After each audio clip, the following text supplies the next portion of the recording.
Good afternoon, everybody. This is just a quick video to go over the new grading policy. The superintendent cabinet met yesterday to develop a new grading policy kind of for us moving forward. And so this video is going to go over the highlights of that.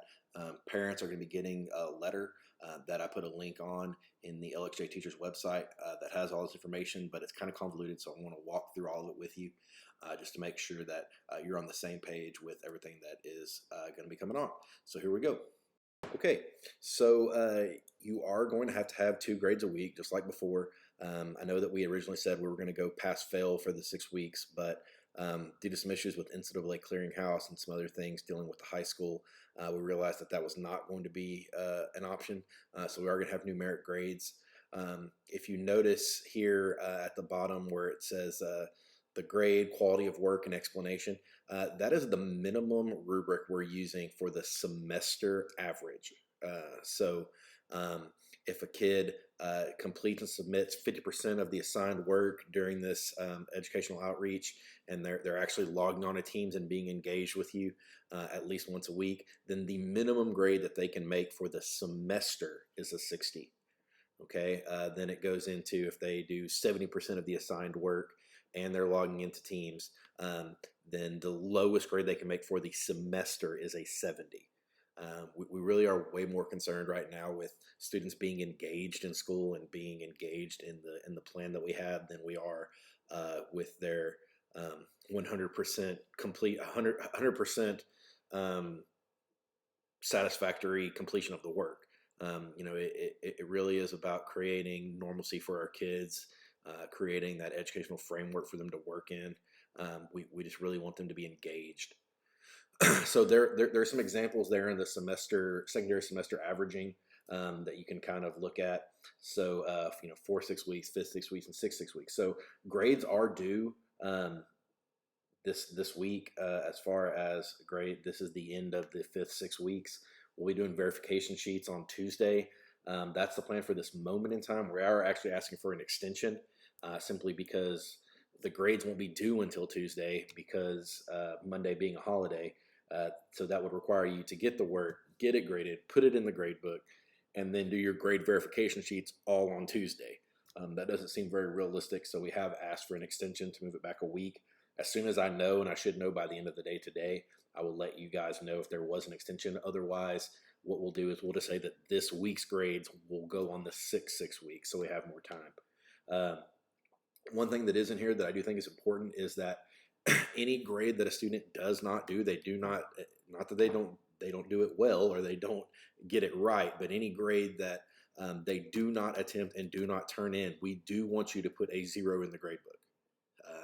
That's something that is kind of counterintuitive to things that we've done in the past, but we do want you to put a 0 for any work that has not been turned in. It's going to make this semester minimum grade be a lot easier if we can look at the number of zeros.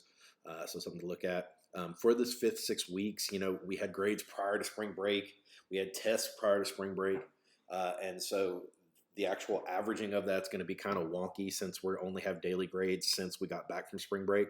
So I'm asking you to use your professional judgment and making sure that you give a grade that's reflective of kind of what the kid has completed up until this point and kind of where they were at. I know that it's easy to be like, well, this kid's not doing anything, so I just don't want to give them any grades. But just definitely, take into consideration what they did before, what they're doing now, and then give them a grade that you feel like is reasonable.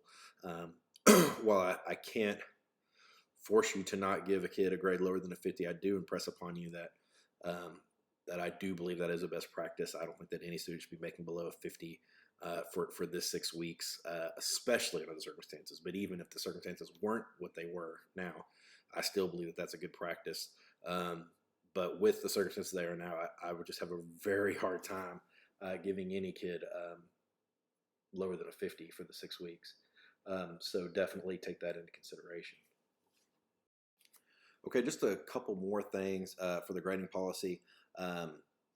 Probably the biggest change from what we've done before deals with late work. And so basically, I need everybody to hear this. For the 5th 6 weeks, the 6 weeks that is ending this week, a student will have until May 1st to turn in any late work for the 5th 6 weeks with no penalty. So they basically have the entire month of April to do any work that we've assigned in the last couple of weeks into you without any type of penalty. So definitely we will have grade change forms as we go through this. I think as parents realize that this is reality. This is how we're doing school. That I think some of that work that we're not getting this week is definitely going to start showing up. So know that they do have until May 1st for the 5th 6 weeks to turn in any late work. For the 6th 6 weeks, they're going to have all the way till May 25th. One change, something that we weren't thinking of, is that last week of school, there will be no assignment. So the educational outreach plan is actually going to end the week before the last week, or what would have been the last week of school. Also, there will be no final exams this year. Those have all been waived. And that's just going to be basically how the grades are going to be averaged. So just make sure that you're sticking with that plan. That's pretty much it. I mean, you can go over the letter. If there's any questions that kind of pop up from what you're seeing there, don't hesitate to reach out. I'm sure that, there will probably be minor tweaks to it between now and the end of the year, but this is basically what they're sending out to parents. So this is what we're going to follow. Like I said before, as soon as I hear something about the whether or not we're going to get an extension on our report cards, I will let you know. But I really hope that they do. I think that would be kind of unreasonable for them not to give us that extension. But we live in crazy times, so we will see what happens. Other than that, that's all that I really got. Everybody have a great day.